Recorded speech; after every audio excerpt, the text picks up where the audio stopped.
Hi, everyone. Welcome to Kiwi College. I'm Sarah Smith, the editorial director of Kiwi, and I'm so glad you could all join us today as the holiday season is really ramping up so we can all learn about inspiring generosity in kids.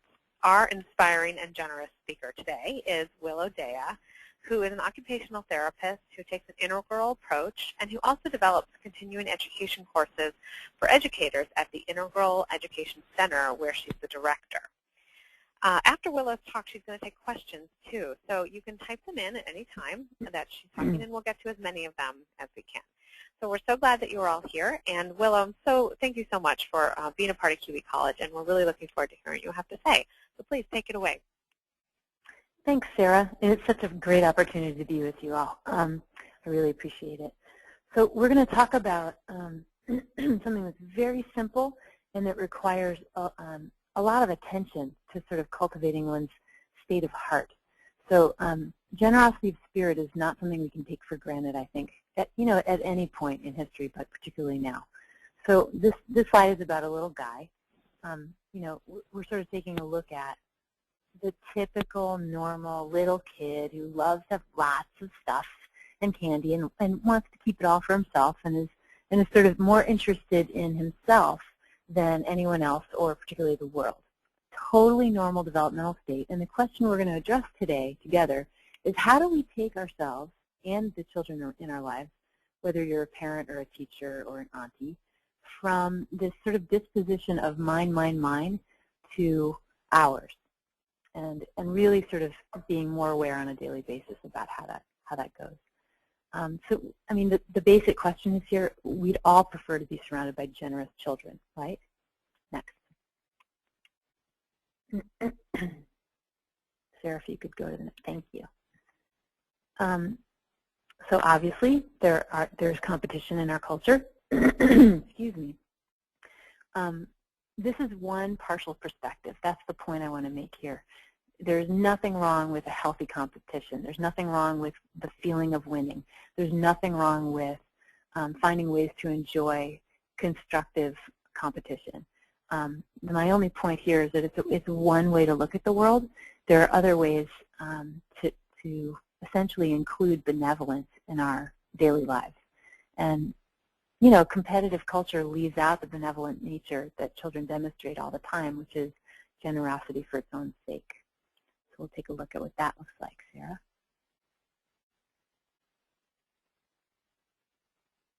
If you could click the next slide. It takes just a moment, Willow, so if you want to just... Oh, sorry. Okay. Okay, I'll just sort of keep... Okay, sorry. So we all know these moments. This little guy is sharing his ice cream cone. He looks very concerned that she gets it and doesn't get it everywhere. And it's really that simple. It's an option. We don't always choose it.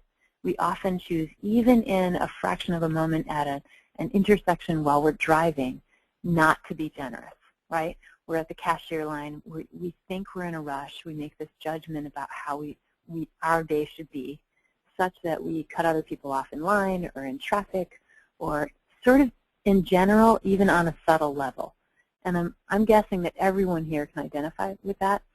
I've made it a practice over the last few years to enjoy giving people the option to go ahead of me and watching what happens to the world and to the people around me when I make that choice, but particularly the benefits I receive when I do that, which is that I actually feel better because I don't like putting myself first. It's actually not that interesting, right? It's something we know.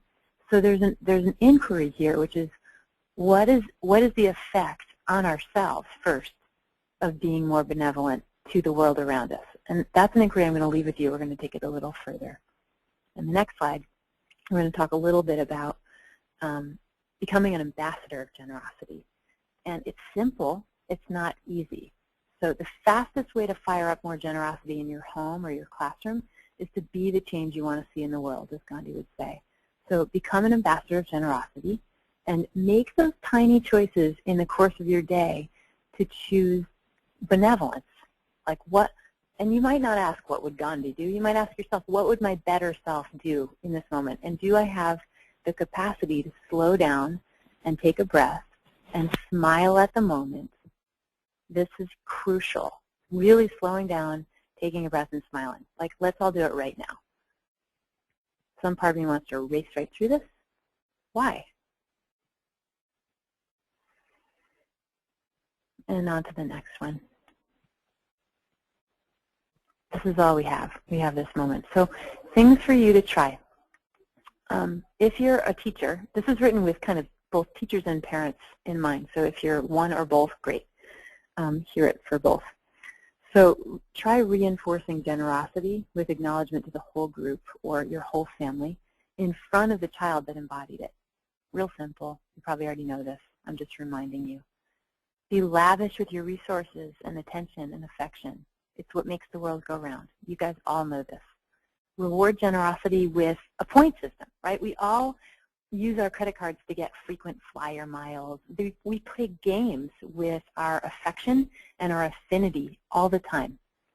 So try doing that at home. Figure out what your point system is, if that's something that appeals to you, or some other reward system, so that those who are most frequently generous can choose to cash in and get a treat or go do something fun with somebody else, or can pass them forward to somebody else, which would be, maybe that would even get them more points in this game. And you guys can make up the rules, which should be a fun process. Look for stories and films and poems about generosity. There's tons of examples. Or, you know, on a holiday, one of the things that my family used to do is to go and feed other people.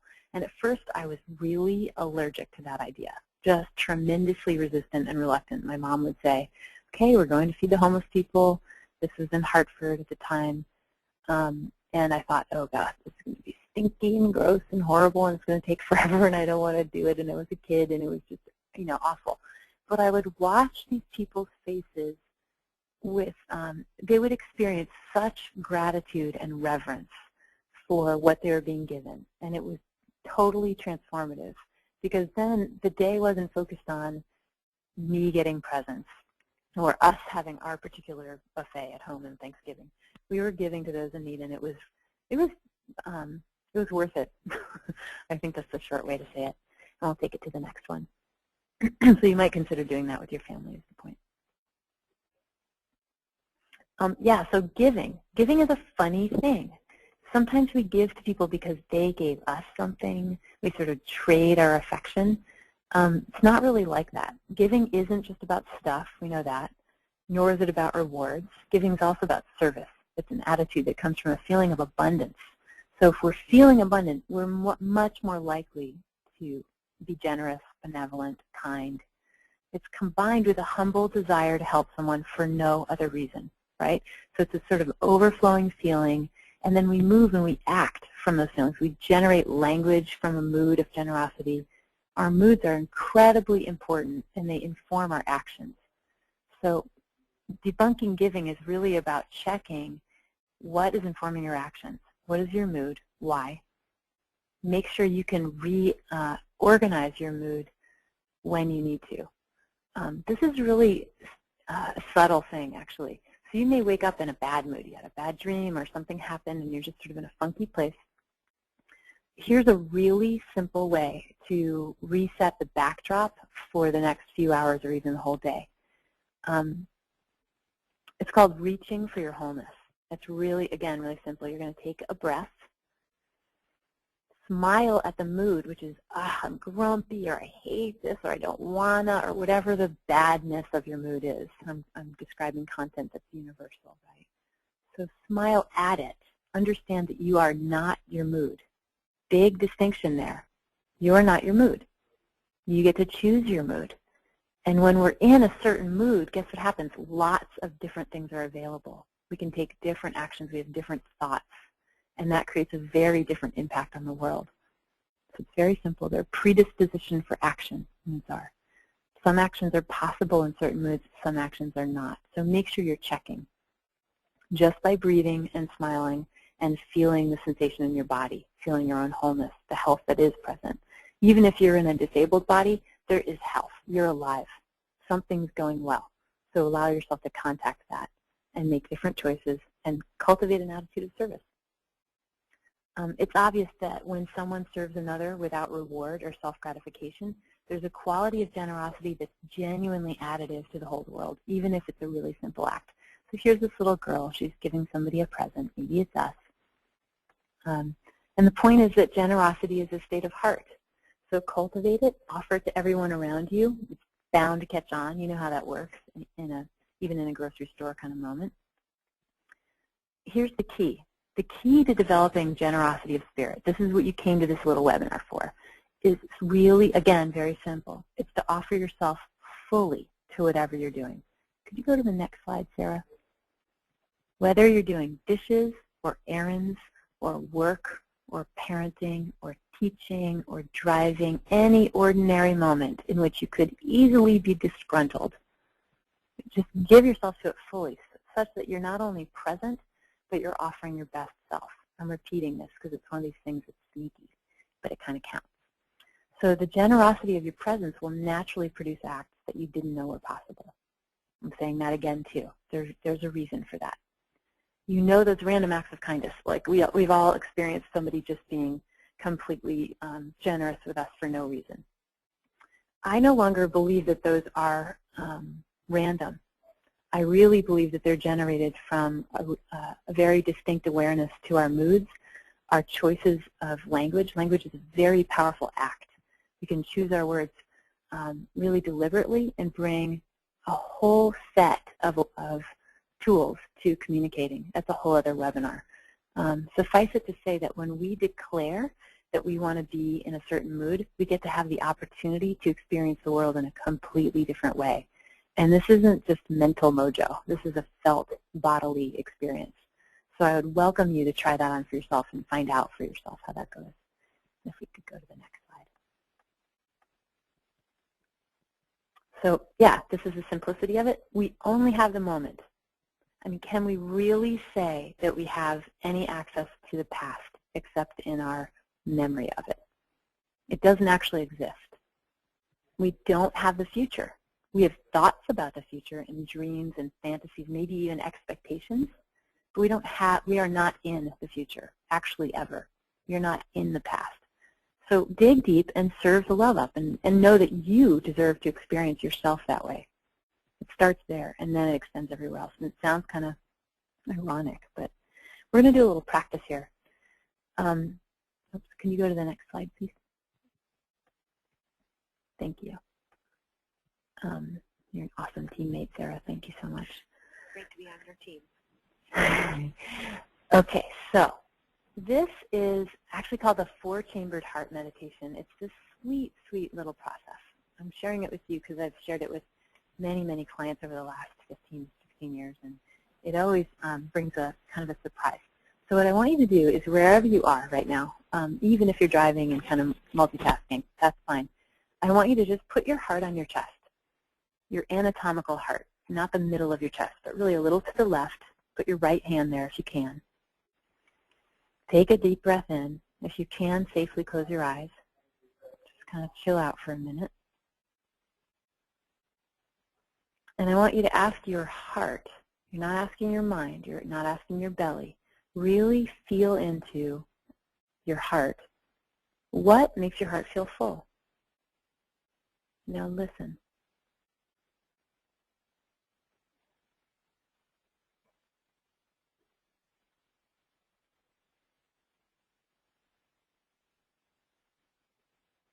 So full can mean rolling laughter, a sense of abundance, overflowing joy or goodness, really full.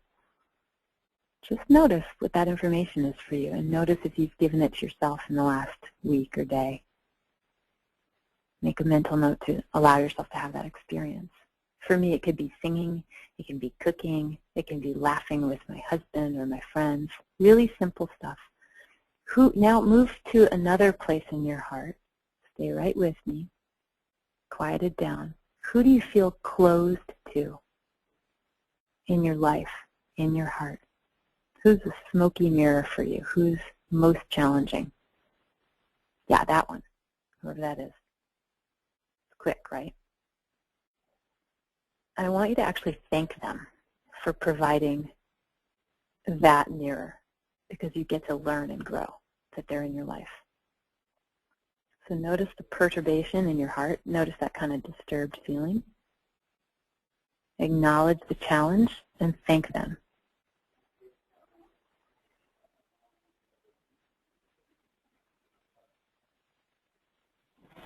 Moving to another part of your heart. This one's actually the lower right ventricle, so it's sort of more toward the center of your heart at the bottom. This is strong heart. This is the area where your purpose lives.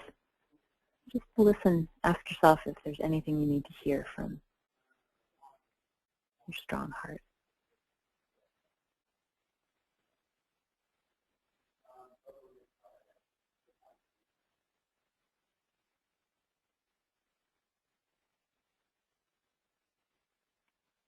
And then I want you to take a big breath into your whole heart.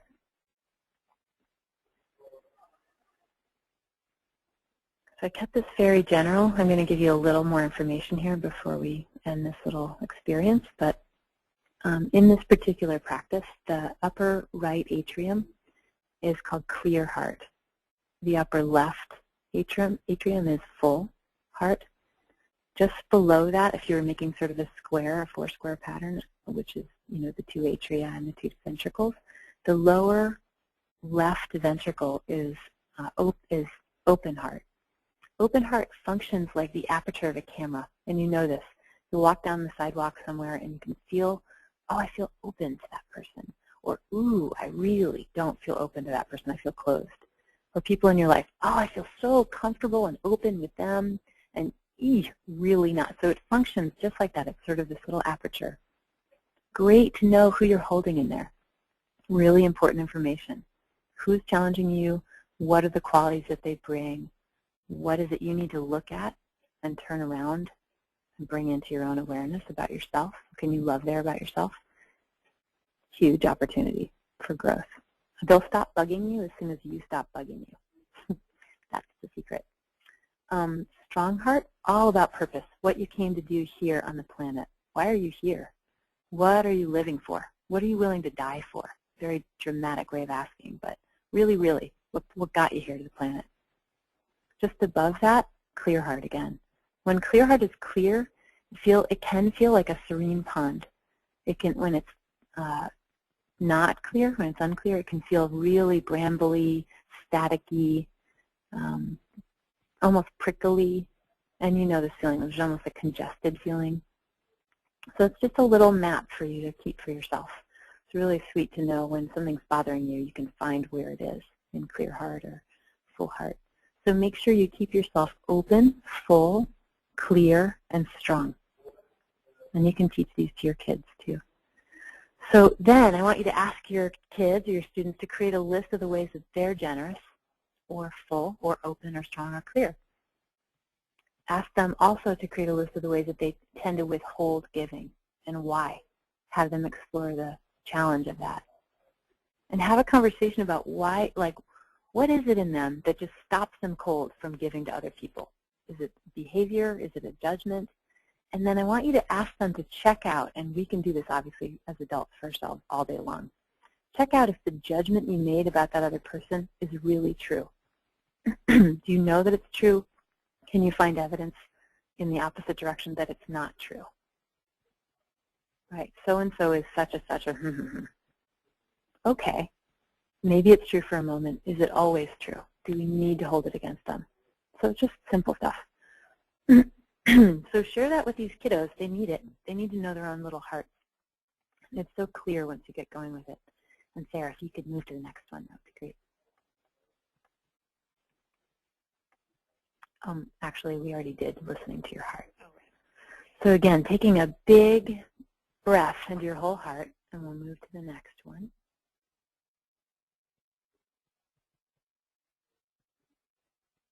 Just let yourself receive the effect of having visited there. I notice that when I do this practice, I always learn something new. So if you're kind of confused and disconnected from yourself, if you notice, here's a clue. If you're spending way too much time on Facebook, wasting time, or putzing around the house, wasting time, you could sit down and center yourself, and in 5 minutes, know exactly how to move forward and feel way better about it. So simply said, no one has yet realized the wealth of sympathy, kindness, and generosity hidden in the soul of a child. The true effort of every education, should be to unlock the treasure of one's heart. And I misspoke that, but that's from Emma Goldman. Kids are amazing. We all know that. We get to watch them unfold, and the more we can help them unfold in their emotional lives and in their embodiment, their ability to really enjoy being in a healthy body, the better everybody's life gets to be, because we get to model that. So we all get to share in that. The last information I want to leave you with is there's a book. It's called Igniting Brilliance. It's for educators and parents and administrators. It's essentially a new approach to education. I say new with caution. It's actually used as early as the time of Plato and Aristotle. It's very Socratic. It's sort of it's academic rigor while including and nurturing children's spirits and bodies. So it's essentially education in these contexts: body, mind, and spirit in the context of self, nature, and culture. So it leaves nothing out. Really balanced, really comprehensive, organized, evidence-based, very well researched, and organized around a core orienting set of principles that take learning right all the way from the cradle to the cosmos. So it's lifelong learning. Really fun book, easy to read, first-person narratives. The core of the book are teachers' greatest hits. So if you're a teacher, this is for you. These are first-person stories from teachers all over the world who reported to me, hey, here's what I'm doing using this integral stuff, and it's hitting it out of the park every time. The rest of the book is telling you directly how to create that experience for your students, how to create curriculum, assessment, what methods are used, how to embody an integral perspective, how to bring awareness into the classroom. There's all kinds of experiential stuff in there. So that's an invitation for you. The site is there. And I guess we'll move into Q&A. Thank you so much, Willow. Hi, everyone. This is Sarah again from Kiwi. Willow, it's so nice to take a moment during the middle of the day to, take a breath and think like you allowed us to do today. So thank you so much for that. I think my pleasure. I'm sure we all enjoyed that. Can you talk a little bit more about doing that with kids? Now that we've all done that with you, what kind of age kids can we start talking about the full heart with, and what kind of messages work with them to sort of bring them along and explain, since they're younger and maybe sort of new to this sort of idea of generosity even? Sure. It depends on the child. Obviously, you can have a really mature 4-year-old, or you can have a really immature 4-year-old. So you have to gauge for yourself. But take a look at whether or not a child is able to sit for even 2 minutes. I mean, it really can be as little as 2 minutes. And if you give them a picture and write down, draw a big, beautiful heart, divide it into 4 parts, and then have them place their hand on their chest and talk them gently through each of the 4 corners, they're going to be able to feel it, and they're going to be interested in doing it. I did this for years in my private practice. I was an occupational therapist. And kids love not only getting to know what's in their own hearts, because they know right away, they're so clear, and they love to tell you all about it, but they also love to tell other kids how that could be for them. So I would suggest starting by doing it individually, and then maybe pairing kids up so they can have their own experience of their own heart and make decisions, and maybe even write goals about how they'd like to be different in the world, or what they'd like to share from their heart, or what keep their heart full, or whatever their distinctions are that they're looking at.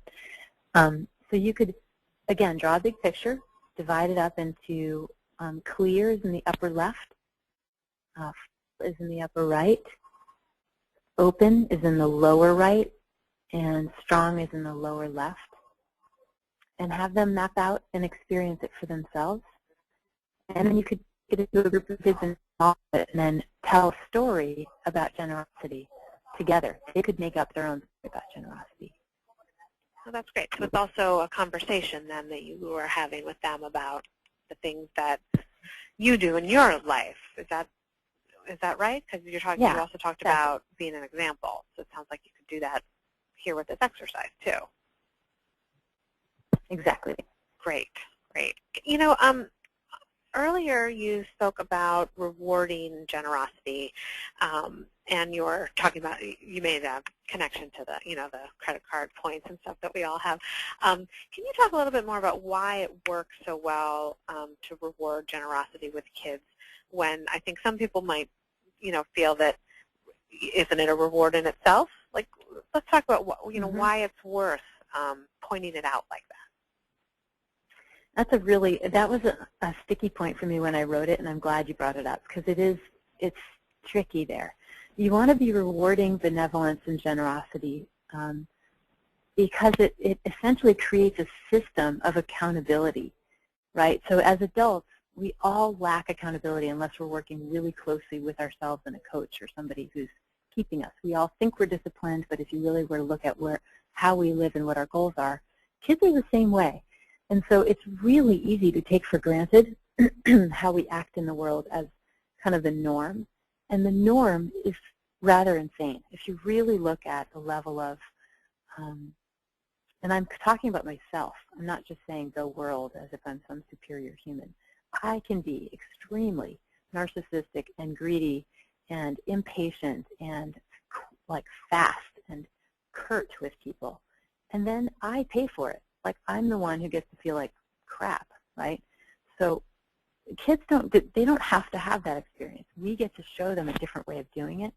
If point systems are a way of supporting that behavior, then I support that. Because ultimately, the cost of creating an accountability system or some sort of reward system is less than the cost of suffering that we could endure in a cruddy day if we didn't readjust ourselves. So that's sort of my rationale around it. That makes sense, yeah. I think we're coming to the end of the questions that we're getting in, though everyone is welcome to send them, if you have any last questions. So, but can you send us off into the rest of the holiday season with, some final advice for, how to manage that greed? I mean, I don't want to say greed, yeah. like, that the kids are being awful or something, but I mean, we worry, that that there's too much stuff in the world, and that kids, maybe forget the meaning of the season and that sort of thing. So how can we, day to day, in the next couple of weeks as the holidays are coming, reinforce these ideas just on a daily level? Okay, so I'm going to talk about two aspects of that. There's the interior that you can care for, and then there's sort of the behavior, the exterior, that you can sort of handle as a parent or a teacher. The first thing that popped into my mind when you asked was you have to take care of yourself. It's really about staying sane yourself, slowing down, taking good care, getting enough sleep, and not eating too much sugar, and not sort of overextending with all the millions of holiday parties and opportunities. Like, when we stay grounded in our bodies and take good care, we make different decisions and we act really differently. So that's like very obvious. It's really easy to overlook it right now in this season. So be whole. Like, actually really keep checking. Keep choosing it, and don't do stuff out of resentment or obligation, which is way easier said than done. You don't have to go to a party. Good thing to try to remember, yeah. Yeah, that's huge. Like, it's really huge.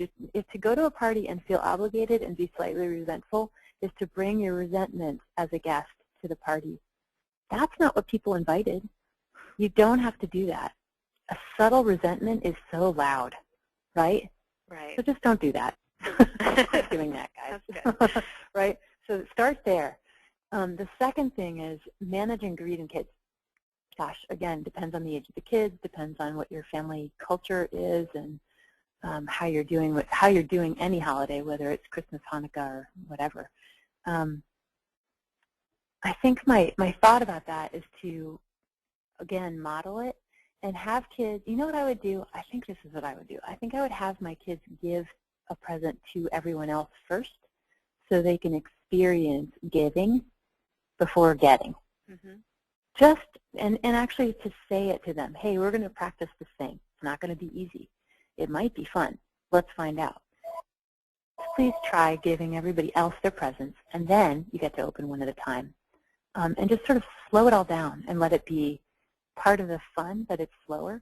And that's really hard for little kids who want to tear it all up. And that is traditionally part of the fun, I think, in Christmas particularly.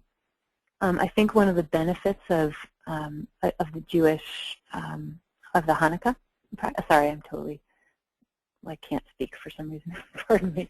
I'm married to somebody who's Jewish. We practice Hanukkah. And what I love about Hanukkah is that it's a day at a time. So it's so simple, and it's so grounded, and it's so uncomplicated, Whereas I grew up, with Christmas, and we would just tear it up and be done in, an hour or something. Mm-hmm. And there's something really sweet about really relishing and savoring each one of the 8 gifts throughout the 8 nights. It's just totally different vibe. So cultivate the vibe that you want. That's my hippie way of saying it. That's great. That's a great lesson. Yeah, good thing to keep in mind as we move forward. Yeah, to try to incorporate those things in our day-to-day life. Even amidst all the shopping and the, all the other things. I think if you're thinking about these things as you go, you're already partway there. Mm-hmm. Yeah, that's absolutely true. That's wonderful. Great. Well, Willa, thank you so much. It's a really great way to move into the, to the big rig rush of the holidays, to take a moment and think about these things with kids. So thank you so much for being here. You're completely welcome. Thanks for having me. It's a really sweet opportunity. And I want to remind everyone that being here, we're entering you to win one of Willa's meditation CDs. So we'll inform the winners in a day or so. So thank you for generously offering those to the listeners today. You bet. You bet. I should say there's a note about that. These meditation CDs came out of a class that I taught for about 12 years. So in the beginning of the CD, you're going to actually hear me say something about a context with which you will not be familiar. Beyond that, it's all just experiential practice, and you'll just so you know, it's going to look weird to you and sound a little weird when you get it. Great. Thanks for the heads up. And I think there are 5 or 6 people who are going to win. Is that right? Yeah, that's right. Great. 6 people. All right. Well, keep your fingers crossed, everyone. All right. Thank you again, Willow, and everyone. I hope you enjoy the rest of your day today.